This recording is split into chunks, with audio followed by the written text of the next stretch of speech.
शल्य कोई मत राखजो, शल्य राख्या दुख थायो रे, इन भव भंड भंड हुए, बुद्धि अकल परि जायो रे, शल्य छति सांभलो, द्रव्य शल्य ने भाव शल्य, माहि रया नहीं रूढ़ारे, भाव शल्य कोई काढ़सी, ते परमेश्वरी ना पुरारे, शल्य छति सांभलो।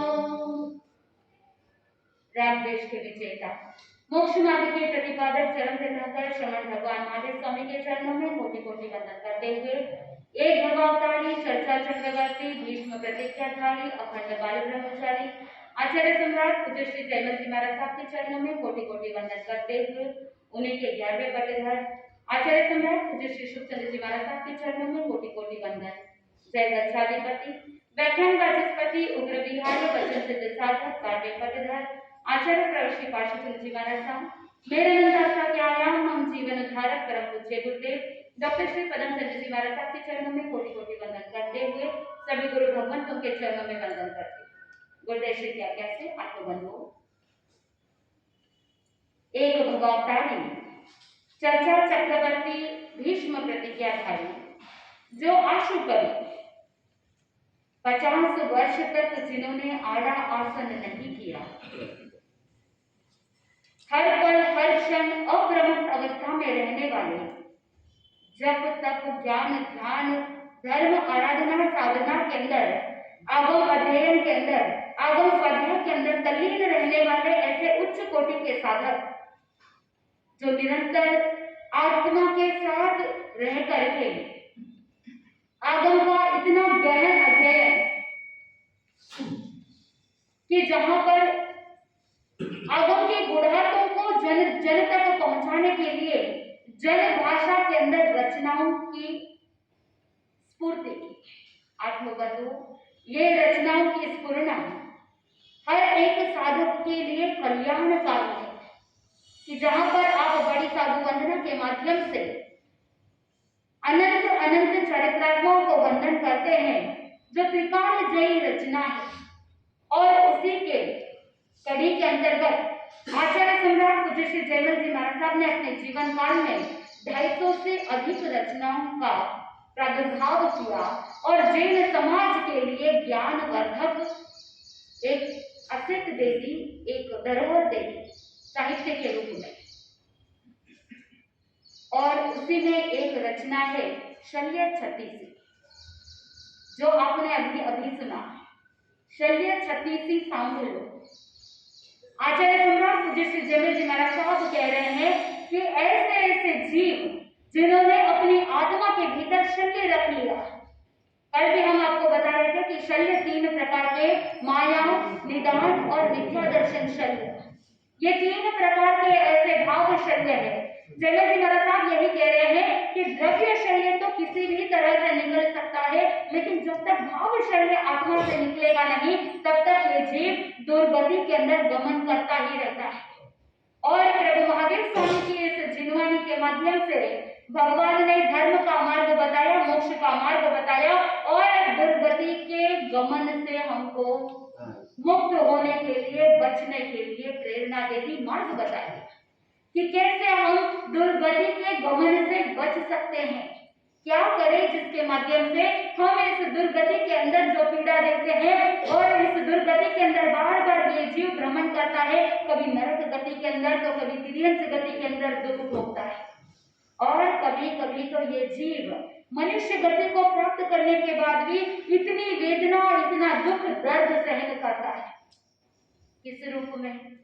समुच्चय मनुष्य के रूप में न जाने प्रतिपल प्रतिक्षण प्रति समय जन्म मरण होता है। और ज्ञानी जन ने कहा कि अगर कोई व्यक्ति एक बार काम भोग का सेवन करता है तो कितने लाख 9 लाख संधि समुच्चय मनुष्य का समाधान हो जाता है। और वो समुच्चय मनुष्य सन्नी भी नहीं है और सन्नी है जिनको पूरी पर्याप्त या उपलब्ध नहीं, पंचेंद्रिय है, तो ऐसे पंचेंद्रिय जीवों का घमासान हो जाता है। आत्मबंधुओं, ऐसा मनुष्य जन्म जहां पर समुच्चय है, असन्नी है, ऐसा जन्म काम का है क्या? ऐसा जन्म काम का नहीं।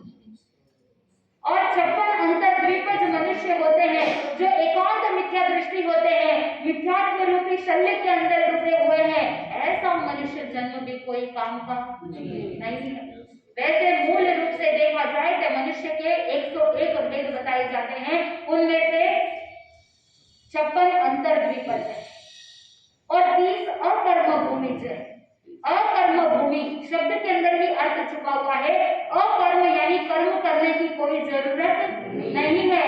ऐसी भूमि जहां पर एकांत पुण्य को भोगने के लिए ही जन्म होता है, वहां पर कोई कर्म करने की जरूरत नहीं है। और भगवान महावीर स्वामी कहते हैं कि जहां पर कर्म नहीं वहां पर धर्म भी नहीं।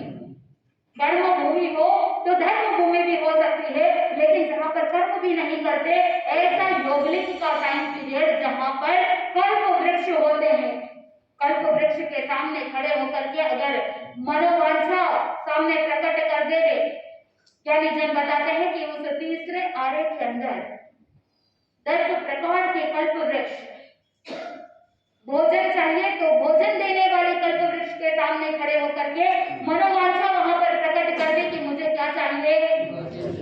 आप यहाँ पर घर में डिमांड करते हैं कि आज मुझे पाव भाजी खानी है, आज मुझे पिज्जा बर्गर खाना है, नूडल्स खाना है, तो माँ कहती है कि नहीं अभी नहीं कर सकते, इतना मेहनत लगती है, इतना कार्य करना पड़ता है, तो ये जो भी फास्ट फूड जंक फूड है ये नहीं बनाती।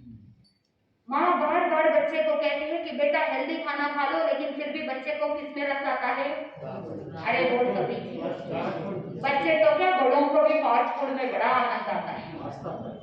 वैसे तो देखा जाए तो उसमें न्यूट्रिशन वैल्यू तो 0 है, वहां पर कुछ शरीर को उपयोगी है नहीं, लेकिन रसनेंद्र के वशीभूत होकर के व्यक्ति न जाने क्या क्या खा लेता है। इस पेट को कब्रिस्तान बना देता है। जो भक्ष्य है अभक्ष्य है उसका विवेक नहीं रखता। वहां पर कल्प वृक्ष के सामने जाकर के बस बोलना है, बस मन के अंदर इच्छा प्रकट करनी है कि आपको क्या भोजन चाहिए, वो कल्प वृक्ष क्या कर देता है? दे देता है। अब आपको एक घर बनाना है तो बहुत मेहनत लगती है, दिन रात एक कर लेते हैं, खून पसीना एक कर लेते हैं, और 18 प्रकार के पापों में से न जाने कौन कौन से पापों का सेवन करके टैक्स की चोरी कर लोगे और न जाने क्या क्या कर लोगे, झूठ बोल दोगे, हिंसा कर दोगे, किसके लिए? अरे बोल तो दीजिए, धन कमाने के लिए। फिर जब कोई एक भी पैसा दान पुण्य के लिए देते हैं तो मन के अंदर विचार आता है, इतना खून पसीना एक करके धन कमाया है, ऐसे ही लुटाने के लिए नहीं धन कमाया है। जो मिथ्या दृष्टि जीव होता है, जो नेगेटिविटी में जाने वाला जीव होता है, उससे इजीली आराम से दान दिया जाता है क्या? नहीं दिया जाता है। वही अगर सम्यक दृष्टि है, मन के अंदर विचार कर लेता कि जैसे मैं सुख की चाहना रखता हूँ, वैसे ही हर एक जीव सुख चाहता है। मेरा पुण्य अगर प्रबल रहेगा तो वही पुण्य मुझे धर्म की ओर ले जाएगा। ऐसी सद्भावना रखने वाला क्या करेगा? दान पुण्य करेगा, सत्कार्य के अंदर अपने धन का सदुपयोग करेगा। आत्मबंधुओं, वही अगर मिथ्या दृष्टि है, नेगेटिव सोचने वाला है, तो न जाने कितने बहाने बना देगा। अभी तो दिया था, अगर कोई दान के लिए पूछने के लिए जाते हैं तो क्या कहेंगे? अभी मेरे बहुत सारे कमिटमेंट है, अभी मुझसे दिया नहीं जाता। वहां पर हम यही कहेंगे कि उसके वीर्यंताय कर्म है और दानांताय कर्म है कि वो दान दे नहीं पा रहा है। पूर्व भाव में उसने किसी को अंतराय दी थी, इसीलिए इस भाव में वो दान नहीं दे पा रहा है, अंतराय कर रहा है। और साथ में नेगेटिव भाव। आत्मबंधुओं, तीर्थंकर भगवान जिन्होंने ज्ञान का दान दे दिया और पुण्यवाणी इतनी अधिक कि जिसके माध्यम से सारी रिद्धि समृद्धि सुख शांति के साधन सहज में उपलब्ध है, और जिसकी पुण्यवाणी इतनी अधिक होती है, इतने सारे साधन उपलब्ध होने के बावजूद वो आसक्त नहीं रहते हैं, अनासक्त होकर के जीवन यापन करते हैं। शल्य रहित जीवन जीने वाले ऐसे बिरले व्यक्ति ही उपलब्ध होते हैं। तो ऐसे अकर्म भूमि में जो पुण्य को भोगने के लिए, पुण्य को खपाने के लिए जन्म लेते हैं, धर्म नहीं करते हैं, जितना पुण्य खाते में है उसको सबको क्या कर दिया, खर्च कर दिया। आपके काउंटर के अंदर, आपके बदले के अंदर, आपके तिजोरी के अंदर जितना धन है उतना धन अगर आपने पूरा खर्च कर दिया, नया कोई धन अर्जन नहीं किया है, पुनः मेहनत नहीं की, धन नहीं कमाया, तो क्या लंबे समय तक सुख शांति से, रिद्धि समृद्धि के साथ, यशो आराम के साथ जी सकते हैं? नहीं जी सकते। आपके दादाजी परदादाजी ने जो संपत्ति आपको वसीयत में दे दिया, क्या आप उसका भोग करके चुपचाप बैठे रहेंगे? क्या करेंगे? पुरुषार्थ करेंगे, मेहनत करेंगे, अर्थ कमाने के लिए, अर्थ पुरुषार्थ, करेक्ट, पुरुषार्थ करेंगे, ताकि आप सोचते हो कि आने वाला समय सुख शांति से रहे, आने वाले समय में कोई बाधा नहीं आए, और साथ में आपका मोह, आपके पुत्र के प्रति, आपके वंश के प्रति, आपके परिवार के प्रति जो मोह आ सकती है, आप सोचते हो कि मैं इतना धन कमाऊं कि आने वाली 7 पीढ़ी भी आराम से उसका उपभोग करे। भाव रहते कि नहीं रहते हैं? ज्ञानी जन कहते हैं कि अगर संस्कारों की शिक्षा दे दी जाए और बच्चों के अंदर शल्य रहित जीवन जीने का अगर ज्ञान दे दिया जाए, तो वहां पर वो धन, चाहे आपने धन दिया है, पूंजी दी है या नहीं दी है, वो कमा लेगा। वही अगर आपने संस्कार रूपी शिक्षा नहीं दी है, जीवन के अंदर बहुत सारे शल्य है, बार बार बात को छुपाने का कार्य कर रहा है, कपट कर रहा है, झूठ बोल रहा है, मायाचार का सेवन कर रहा है, शल्य के साथ जीवन जी रहा है, तो आप भले ही करोड़ों की संपत्ति दे दो, वो एक बार सट्टा करेगा, एक बार इनके अंदर सारे करोड़ों रुपए क्या कर देगा, गवा देगा, उड़ा देगा। सपूत या कपूत, पिताजी को सपूत भी अच्छे लगते हैं और कपूत भी अच्छे लगते हैं। अगर आसक्ति से मुक्त हो जाते, मोह से मुक्त हो जाते, तो आपके अंदर भी शल्य नहीं रहता, और आने वाली आपकी जो नेक्स्ट जनरेशन है उसमें भी शल्य नहीं रहता। इसीलिए आचार्य सम्राट पूज्य श्री जयमल जी महाराज साहब ने शल्य रहित जीवन जीने के लिए जन जन को शल्य छत्तीसी के माध्यम से प्रेरणा दी। विवेचना चल रही थी भगवान महावीर स्वामी का 16वां भक्त, जहां पर विश्वभूति को धक्का लगा था, आघात पहुंच जाता कि मेरे भाई ने, महाराजा ने मेरे साथ धोखा कर दिया, ऐसा छल कपट कर दिया कि उद्यान से निकलने के लिए नाटक किया युद्ध का, और वो ही ज्ञानी भाव वैराग्य में बदल गया, और उसी विरक्ति के कारण से आर्य संभूति स्थविर के पास जाकर के दीक्षा ले लेते हैं। लंबे समय तक कठोर साधना, दीर्घ तपस्या करते हुए संयम जीवन यापन कर रहे हैं, और एक बार हुआ ऐसा कि विश्वभूति अनगार मथुरा जा पहुंचते। संयोग देखिए कि कर्म किसी को नहीं छोड़ते, क्योंकि ये जो परंपरा है, ये परंपरा निरंतर चलती है। आप चाहो या न चाहो, एक बार अगर वैर बांध दिया, एक बार जीव अगर कषाय के अंदर चला जाता है, तो वो वैर का खाता चलता ही रहता है। इधर विशाख नंदी भी एक राजकन्या के साथ विवाह करने के लिए बारात लेकर के मथुरा पहुंचते। एक छावनी के अंदर वो विशाख नंदी अपने सेवकों के साथ, कर्मचारियों के साथ, सैनिकों के साथ रह रहे हैं, और दूसरी तरफ मांस खमन का पालना विश्वभूति अनगार की गोचरी के लिए नगर के अंदर उच्च, मध्यम, नीच कुलों के अंदर प्रवेश न करते हुए आगे बढ़ रहे थे। चलते चलते उसी मार्ग की ओर सेवकों ने देखा विश्वभूति अनगार को, और देख करके पहचान गए। जाकर के विशाखानंदी को बोल दिया कि देखो, आपके भाई, चचेरे भाई वहां पर मुनिराज जो बन गए हैं, वो विश्वभूति अनगार वहां पर उस मार्ग के अंदर चल रहे हैं। विशाखानंदी से रहा नहीं गया, गए देखने के लिए। जैसे ही देखा, दुर्बल शरीर जीर्ण शीर्ण हो गया है और धमकाते हुए चल रहे हैं। देख करके विश्वभूति अणगार को देखकर मन में रहा नहीं गया, क्रोध उमड़ पड़ा और जैसे ही क्रोध के आवेश में आकर के हंसी मजाक उड़ाने लगे। विश्वभूति, क्या तुम वही हो जिसने एक लात मार करके कपित्व के सारे फलों को क्या कर दिया था? नीचे गिरा दिया था। और इधर बस एक छोटी सी गाय से टक्कर लगी और तुम नीचे गिर गए। कहाँ गया तुम्हारा वो बल? क्या बस इतना ही था? हंसी मजाक उड़ाने लगा। और ज्ञानीजन कहते हैं कि हास्य, रति, अरति, शोक, भय, जुगुप्सा, ये सब नौकशाही चारित्र मोहनीय की प्रकृतियां हैं, लेकिन है तो मोहनीय कर्म की ही प्रकृति।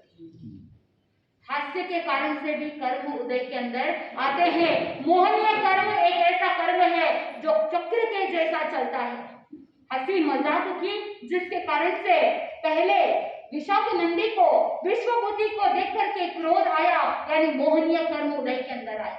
और उसी मोहनीय कर्म के उदय के कारण से उसने हंसी मजाक की और पुनः नए मोहनीय कर्म का बंद कर दिया। और मोह कर्म के निमित्त से पुनः सामने वाले का भी मोह कर्म उदय के अंदर आ गया।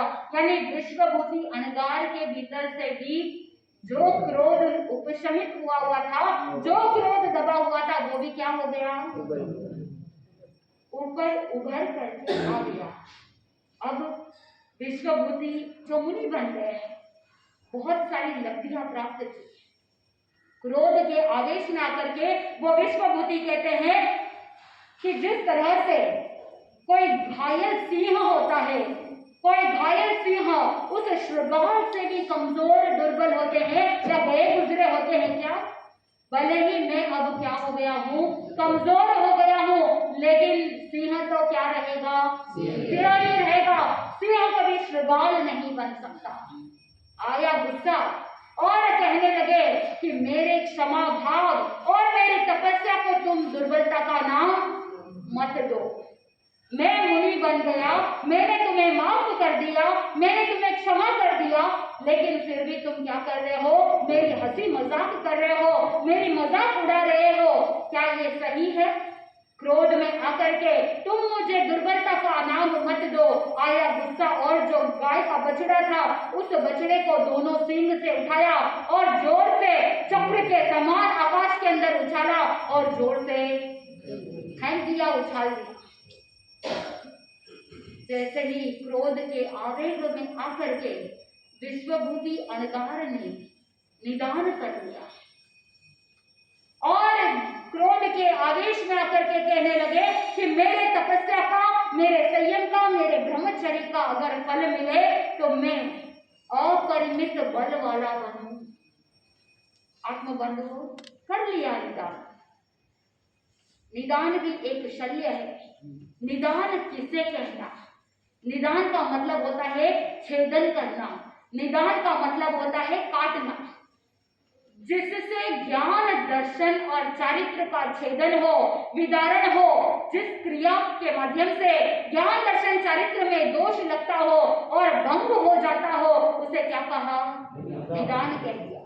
और सामान्य शब्दों में अगर कहे तो वहां पर ज्ञानीजन कहते हैं तब संयम की साधना से जो महाफल मिलना चाहिए था, उस महाफल को अल्प फल में बेच दिया।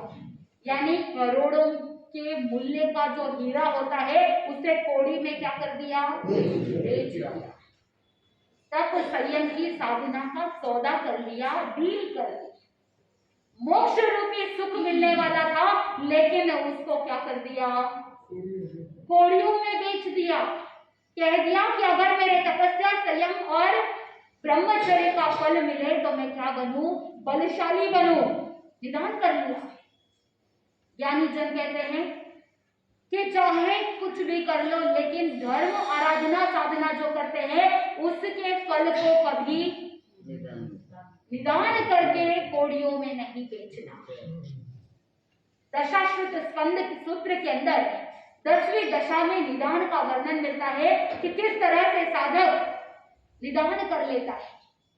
आत्मबंधुओं, एक बार भगवान महावीर स्वामी गुणशील उद्यान के अंदर विराजमान और राजा श्रेणिक और चेलना रानी भगवान के दर्शन के लिए, वंदन करने के लिए, परिउपासना करने के लिए उस गुणशील उद्यान के अंदर पधारे। वहां पर बहुत सारे साधु संत विराजमान, साधु साध्वियां वहां पर प्रभु की वाणी सुनने के लिए बैठे हैं। और जैसे ही राजा श्रेणी का वैभव देखा, उनके शरीर को देखा, रूप को देखा, सौंदर्य को देखा और साथ में चतुरंगी सेना और कितनी सारी रानियां, क्योंकि राजा श्रेणी तो मांडलिक राजा थे, कितने सारे सैनिक, चतुरंगी सेना और बहुत सारी रानियां, वैभव को देखा और चेलू रानी को भी देखा कि कितनी रूपवान है, कितने सौंदर्य है। और एक बार आवाज देने पर 4-5 कर्मचारी सामने आकर के आज्ञा में खड़े हो जाते हैं और राजा को पूछते हैं कि बोलिए राजन, हम आपकी क्या सेवा करें, हम आपके लिए क्या लाएं, क्या कार्य करें, हमारे लिए क्या आज्ञा है। जैसे ही ये सारी बात सुनते हैं, कुछ ऐसे साधु साध्वी होते हैं कि वहां पर बैठे बैठे ही निदान कर लेते हैं। कुछ निर्ग्रंथ होते हैं, कुछ निर्ग्रंथी होते हैं, कुछ साधु साध्वी होते हैं, वो मन के अंदर विचार करते हैं और विचार करते हुए चिंतन करते हैं कि देखो, मनुष्य जन्म हो तो ऐसा कि सौंदर्य, रूप, लावण्य और साथ में इतनी रिद्धि, समृद्धि, धन, वैभव और एक बार आवाज देने पर इतने सारे लोग सेवा में खड़े रहते हैं। मनुष्य भाव हो तो ऐसा हो। और वहां पर कुछ ऐसे साधु साध्वी, निर्ग्रंथ निर्ग्रंथी होते हैं जो निदान कर लेते हैं कि मेरे तपस्या का, संयम का फल मिले तो मैं भी क्या बनूं, ऐसा मनुष्य जन्म प्राप्त करे। आत्मबंधुओं, दशाश्रुत स्कंद के अंदर 10वीं दशा में 9 प्रकार के निदान बताए गए। वैसे तो अनेक प्रकार के निदान है, लेकिन मुख्यतया 9 प्रकार के निदान बताए जाते हैं। और आचार्य सम्राट पूज्य श्री जयमल जी महाराज साहब ने इसी शल्य छत्तीसी की 13वीं कड़ी के अंदर कहा, नव निहारा चालिया दशाश्रुत स्कंद मायो रे, आलो दिन एहना फल रूड़ा नहीं थायो रे, शल्य छत्तीसी सांभलो। आत्मबंधुओं, 9 प्रकार के निदान हैं। उसमें सबसे पहला आता है कि निर्ग्रंथ मुनिराज जो होते हैं वो स्त्री भाव प्राप्त करने के लिए निदान करते हैं। ज्ञानीजन ने बताया कि जो पुरुष होते हैं वो सोचते हैं कि राज परिवार के अंदर जन्म लेते हैं तो यौवन अवस्था को प्राप्त करने के बाद युद्ध करना पड़ता है और घर परिवार का निर्वाह करने के लिए मेहनत करनी पड़ती है, मशक्कत करनी पड़ती है। इसीलिए पुरुष का जीवन क्या है, बहुत दुखमय है, स्त्री जीवन सुखमय है। ऐसा सोच करके कुछ साधु क्या करते हैं, निदान कर लेते हैं कि आने वाले भव में तप संयम का फल मिले तो क्या बनूं, स्त्री बनूं। और कुछ ऐसे निर्ग्रंथ होते हैं जो अपने राजा श्रेणी को देख करके निदान करते हैं कि मुझे आने वाले भव में तप संयम का फल मिले तो ऐसा पुरुष बनूं। तो निर्ग्रंथ पुरुष भाव को प्राप्त करने के लिए निदान करते हैं। कुछ एक साधु जो होते हैं अपने तप संयम की साधना को सौदा कर लेते हैं आने वाले भाव में स्त्री बनने के लिए। और तीसरा भेद बताया कि जो साध्वी होती है या जो निर्ग्रंथी होती है वो निदान करते हैं कि आने वाले भाव में मैं पुरुष बनूं। मन के अंदर विचार करते हैं कि साध्वी जीवन या स्त्री जीवन जो होता है वो बहुत दुखमय है, क्योंकि अकेली स्त्री कहीं पर भी जा आ नहीं सकती, बहुत निर्भर रहते हैं, किसी के ऊपर जीवन पर्यंत डिपेंडेंट रहना पड़ता है।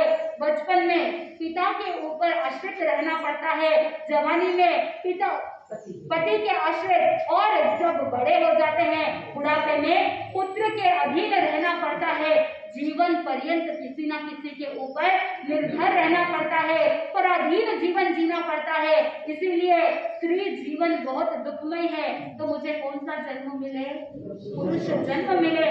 ऐसे कुछ साध्वियां निर्ग्रंथियां क्या करती है? निदान कर लेती है।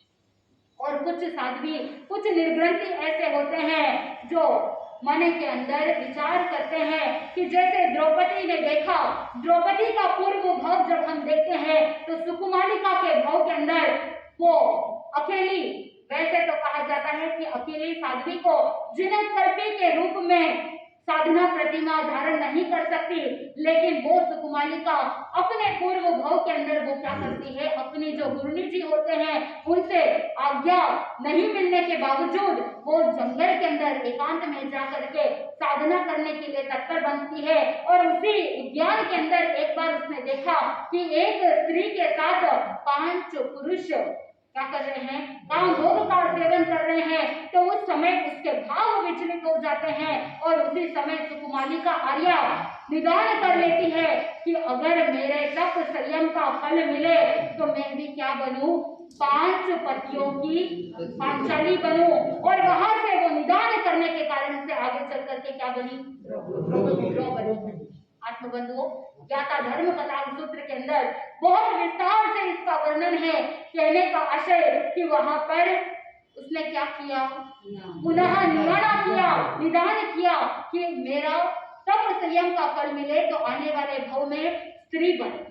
तो ये 4 भेद मनुष्य संबंधी बताए जाते हैं। और निदान के 5वां भेद बताया जाता है कि जो साधक होते हैं वो निदान करते हैं कि मेरे अगर तप संयम का साधना का फल मिले तो आने वाले भव में देव गति के अंदर, ऐसे देवलोक के अंदर जाऊं कि मैं स्वयं की देवियों के साथ और स्वयं की विकुर्वित यानी विकुर्णा करके वैग्र लब्धि से जो देवियों को बनाया जाता है तो स्वयं की विकुर्वित देवियों के साथ और दूसरों की देवियों के साथ मैं दिव्य भोगों को भोगूं। ऐसे निदान कर लेते हैं और उसी निदान के कारण से वो देवलोक के अंदर भी चले जाते हैं, देव भी बन जाते हैं। लेकिन एक बार के लिए जो निदान करते हैं यानी मोक्ष रूपी सुख मिलना चाहिए था, महाफल मिलना चाहिए था, लेकिन 1-2 भाव क्षणिक सुख के लिए उन्होंने उस महाफल को छोड़ दिया और अल्प फल की कामना करने के लिए लग जाते हैं। एक बार के लिए तो वो सुख मिल जाएगा, लेकिन आने वाले भाव में दुख ही दुख मिलने वाला है। क्योंकि ज्ञानी जन ने कहा कि मोह के अधीन होकर के निदान किया जाता है। और जब कोई साधक मोह के वशीभूत होकर के निदान कर लेता है तो सम्यक का सर्वनाश हो जाता है। जब सम्यक नाश हो जाता है तो जीव दुर्गति के अंदर चला जाता है। और जब दुर्गति में चला जाता है तो संसार परिभ्रमण बढ़ जाता है। 6वां भेद बताया कि देवगति के अंदर देवलोक में जाना। लेकिन जो 5वां भेद है, देवगति को प्राप्त कर लिया लेकिन आने वाले भव में मनुष्य जन्म को प्राप्त करते हैं, लेकिन वो मनुष्य भव भी कोई काम का नहीं और आगे चल करके वो किलविशी देव बन जाते हैं।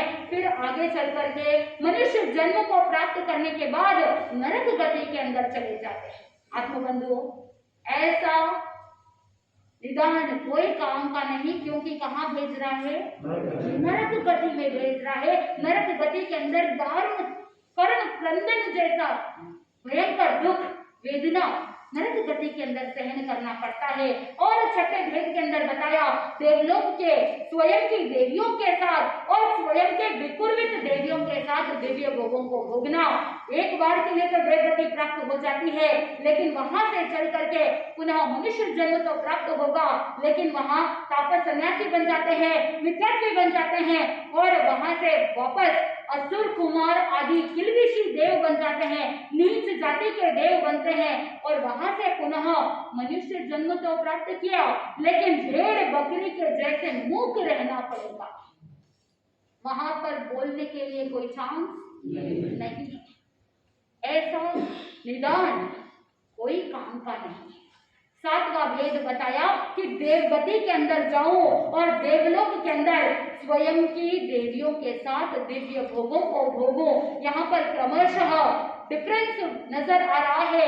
7वें भेद के अंदर बताया कि सिर्फ स्वयं की देवियों के साथ क्या करूं, उत्तम भोगों को भोगो, दिव्य भोगों को भोगो और वहां पर देव गति भी प्राप्त हो जाती है और वहां से पुनः च्यों करके मनुष्य जन्म मिल जाता है, सम्यक दृष्टि भी प्राप्त हो जाती है, सम्यक्त्व की प्राप्ति तो हो जाएगी, लेकिन त्याग व्रत प्रत्याख्यान ग्रहण नहीं कर सकते।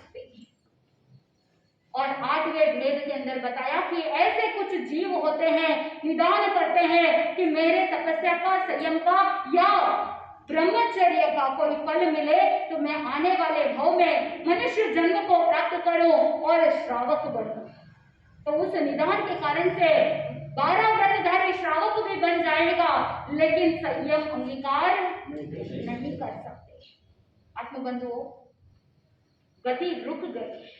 और 9वां भेद बताया कि ऐसे भी कुछ साधक होते हैं जो निदान करते हैं कि आने वाले भाव में मनुष्य जन्म प्राप्त करो और संयम अंगीकार करो।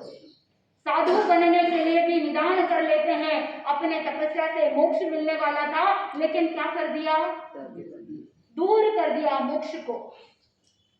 साधु बन जाते हैं, संयम स्वीकार कर लेते हैं, लेकिन मोक्ष की मंजिल प्राप्त नहीं होती, क्योंकि तप संयम की उत्कृष्ट साधना नहीं कर पाते। द्रव्य से भले ही संयम मिल जाएगा, थोड़े बहुत कुछ ज्ञान भी अर्जन कर लेंगे, लेकिन कठोर साधना जो करनी चाहिए मोक्ष के लिए वो नहीं कर पाते। तो इसीलिए ज्ञानी जन ने कहा, प्रभु महावीर स्वामी कहते हैं कि निदान नहीं करना, और निदान करने से कैसे आत्मा का पतन होता है, ये तो स्वयं भगवान महावीर स्वामी के इस 16वें भाव में भगवान महावीर स्वामी के स्वयं के जीव के द्वारा कृत निदान के माध्यम से भी हमको पता चल रहा है कि उन्होंने विश्वभूति अनगार ने निदान किया और ऐसा निदान किया कि मैं आगे चल करके क्या बनूं, अपरिमित बल वाला बनूं। और वहां से आलोचना नहीं की, जीवन की संध्या वेला में प्रतिक्रमण नहीं किया, संयमी जीवन के अंदर जो दोष लगे उसका गरहा नहीं की, प्रतिक्रमण नहीं किया, निंदा नहीं की, आलोचना नहीं की और दोष सहित विराधक बन गए। वहां से काल करके महाशुक्र नाम के उत्कृष्ट स्थिति वाले देव बने। महाशुक्र देवलोक के अंदर क्यों गए, क्योंकि साधु थे, पहले तपस्या की थी, संयम अंगीकार किया था, साधना की थी, उसके फलस्वरूप, उसके पुण्य के फलस्वरूप एक बार के लिए तो क्या हो गए, देवलोक के अंदर चले गए, महाशुक्र देवलोक में चले गए। लेकिन वहां से पुनः च्यों करके 18वें भाव में क्योंकि निदान किया था, अपरिमित बल वाला बनूं और आगे चल करके पोतनपुर के अंदर त्रिपुष्ट वासुदेव बने। आत्मबंधु, निदान कृत होते हैं वासुदेव, जो 3 खंड के नाथ होते हैं। वासुदेव का भाव बहुत इंपॉर्टेंट है। 16वां भाव इसलिए महत्वपूर्ण था क्योंकि लंबे समय तक मरीचि के भाव से लेकर के आगे के जो 6 परिव्राजक के भाव थे वो पूरा मिथ्यात्व के अंदर ही रहा था। इस विश्वभूति के भाव में सम्यक को प्राप्त हुआ था, संयम भी प्राप्त हुआ था, इसीलिए बहुत महत्वपूर्ण था। और संयम प्राप्त करना अपने आप में महत्वपूर्ण, लेकिन निदान करने से वासुदेव की उपाधि तो प्राप्त हो गई। भौतिक वैभव की दृष्टि से देखा जाए तो ये फल कोई कम नहीं, लेकिन जब आंतरिक लाभ के बारे में चिंतन करें कि आत्मा की उन्नति के बारे में, आत्मा के प्रोग्रेस के बारे में अगर चिंतन करें तो ये तो कोई महत्वपूर्ण नहीं। तो इसीलिए ये 18वां भाव भी बहुत महत्वपूर्ण है, क्योंकि कैसे वासुदेव बने। और ये वासुदेव के भाव में ऐसी बहुत सारी घटनाएं हैं जो भगवान महावीर स्वामी के भाव के अंदर, कर्म उदय के अंदर आने वाले हैं। कैसा कनेक्शन वहां पर जुड़ता है, इस भाव में ऐसे कौन कौन से कर्म किए और विशाख नंदी के साथ जो वैर का खाता खुला है वो वैर वासुदेव के भाव में कैसे चलता है, ये सारी चीजें जैसे जैसे आप सुनेंगे आपको पता चलेगा। जब निदान करते हैं तो मन के अंदर एक प्रश्न भी खड़ा होता है। कुछ लोग सोच सकते हैं कि मात्र एक संकल्प से कि मेरे तपस्या का, मेरे संयम का फल मिले तो मैं अमुक अमुक रिद्धि वाला ये बनूं, किसी को मारने वाला बनूं, किसी के लिए दुखदायी बनूं, किसी के लिए कष्टदायी बनूं, इस तरह के जो निदान होते हैं, इस तरह का जो संकल्प होता है, क्या मात्र संकल्प करने से फल की प्राप्ति हो जाती है? बहुत बार लोगों के मन में ये प्रश्न खड़ा होता है, सिर्फ एक बार इस तरह का संकल्प करने मात्र से इतना फल कैसे मिलता है? इसलिए दशाश्रुत स्कंद सूत्र के अंदर कुछ उदाहरण बताए जाते हैं। वहां पर कहा जाता है कि अगर किसी व्यक्ति के पास बहुत सारे रत्न है, हीरे हैं, सोना चांदी है, और अगर इतना धन वैभव होने के बावजूद अगर कोई कुछ सोना या चांदी दे करके किसी को कहे कि इसके बदले मुझे रोटी और कपड़े दे दो, तो क्या सहज में प्राप्त होगा कि नहीं होगा? होगा, आराम से मिल जाएगा। ठीक उसी प्रकार रत्न, सोने, चांदी के जैसे मोक्ष रूपी महाफल को प्राप्त करने वाला तप, संयम, साधना की, लेकिन उस व्यक्ति ने क्या सोच लिया कि जैसे हीरे पन्ने थे, लेकिन उसके बदले उसने रोटी कपड़ा मांग लिया तो सहज में मिल गया। तो ठीक उसी प्रकार मोक्ष मिलना था, लेकिन उसने एक दो भाव के लिए सुख की कामना कर ली, तो निश्चित रूप से फल प्राप्त सहज में हो जाता है। एक खेत के अंदर एक किसान होता है, और उस खेत के अंदर एक धनिक राहगीर जो मुसाफिर चल रहा होता है, वो राहगीर दाल बाटी चूरमा बनाता है। अब दाल बाटी चूरमा बनाए और उसकी बहुत धीमी धीमी से सुगंध आती रहे, तो किसका मन नहीं ललचाएगा? तो वो किसान का मन भी ललचा रहा कि देखो ये इतना धनवान व्यक्ति है, राहगीर है, लेकिन इसने खेत के अंदर बैठे बैठे क्या बना दिया? दाल बाटी चूरमा। किसान से रहा नहीं गया, किसान ने मांग लिया कि भाई थोड़ी सी दाल बाटी चूरमा क्या करो, मुझे भी दे दो। तो इधर वो धनिक जो था, बहुत सेठ था, बहुत बुद्धिमान था, उसने कहा ये जो तुम्हारा खेत है, इस खेत के बदले अगर तुम भोजन चाहो तो मिल सकता है। किसान रसनेंद्र के वशीभूत होकर के उसने क्या किया? खेत धनवान व्यक्ति को दे दिया। अब जिस तरह से उस खेत के बदले दाल बाटी चूरमा खा करके वो बहुत खुश हो रहा है, बहुत आनंदमय फील कर रहा है, महसूस कर रहा है कि मुझे बड़ा आनंद आया दाल बाटी चूरमा खा, तो वहां पर उसे मूर्खता कहेंगे या क्या कहेंगे? क्या कहोगे? मूर्खता कहेंगे। किसान जिसके पास इतना बड़ा खेत था, बहुत मूल्यवान था, लेकिन उसने सिर्फ दाल बाटी चूरमा के लिए खेत दे दिया। ठीक उसी प्रकार जो मोक्षगामी साधक होता है, वो अपने तप, संयम रूपी धन को क्या कर दिया? खेत को क्या कर दिया? छोटे मोटे एक दो भाव के सुख के लिए बेच दिया। जैसे वो मिष्टान भोजन खाना खाने के बाद एक दिन के लिए तो पेट भर गया, बहुत खुश हो गया, लेकिन दूसरे ही दिन, उस दूसरे दिन से लेकर के पूरे वर्ष भर तक वो पश्चाताप करता है, दुखी होता है, क्योंकि उसके पास वो खेत अब नहीं रहा। तो जो मोक्षगामी साधक होता है, एक बार के लिए निदान तो कर लेता है, और निदान करने के कारण से एक दो भाव में सुख तो मिल जाता है, लेकिन मोक्ष सुख न मिलने के कारण से और नरक तिर्यंत गति आदि के अंदर जो दुख मिलने वाला है, उस दुख से बड़ा दुखी हो जाता है, पीड़ित हो जाता है। और जैसे सिर्फ भोजन के लिए खेत को बेचने वाले को मूर्ख कहते हैं, वैसे ही जो मोक्षगामी साधक होने वाला होता है, अपने साधना को जब निदान करके बेच देता है, निदान करके अपनी साधना का सौदा कर लेता है, तो उसे महामूर्ख कहा जाता है। इसीलिए ज्ञानी जन ने बताया कि कभी जीवन के अंदर चाहे धर्म आराधना करते हो, तप त्याग प्रत्याख्यान करते हो, तो कभी जीवन में निदान नहीं करना। अगर निदान करते हैं तो एक बार के लिए तो उसका फल प्राप्त हो जाएगा, लेकिन आने वाले समय में दुख ही दुख हाथ लगने वाला है। इसीलिए आत्मबंधुओं, चिंतन करने का विषय है कि विश्वभूति अणगार ने भी निदान कर लिया, और उसी निदान के कारण से आगे चल करके त्रिपुष्ट वासुदेव तो बन जाते हैं, लेकिन वासुदेव तो नियमा मर करके कहाँ जाते हैं? नरक गति में जाते हैं। तो भगवान महावीर स्वामी के जीव ने भी ये गलती की, निदान कर लिया और निदान के कारण से वासुदेव के बाद वो 7वीं नरक के अंदर चले जाते हैं। ये सारा घटना चक्र जैसे जैसे आप सुनेंगे, भीतर से शिक्षा को प्राप्त करेंगे कि जीवन में कभी निदान नहीं करना, इस शल्य को दूर रखते हुए निशल्य होकर के जीवन जीना। जो साधक शल्य रहित जीवन जिएंगे आनंद की प्राप्ति होगी। इसी मंगल भावना के साथ आनंद ही आनंद बोले श्री जैन धर्म की।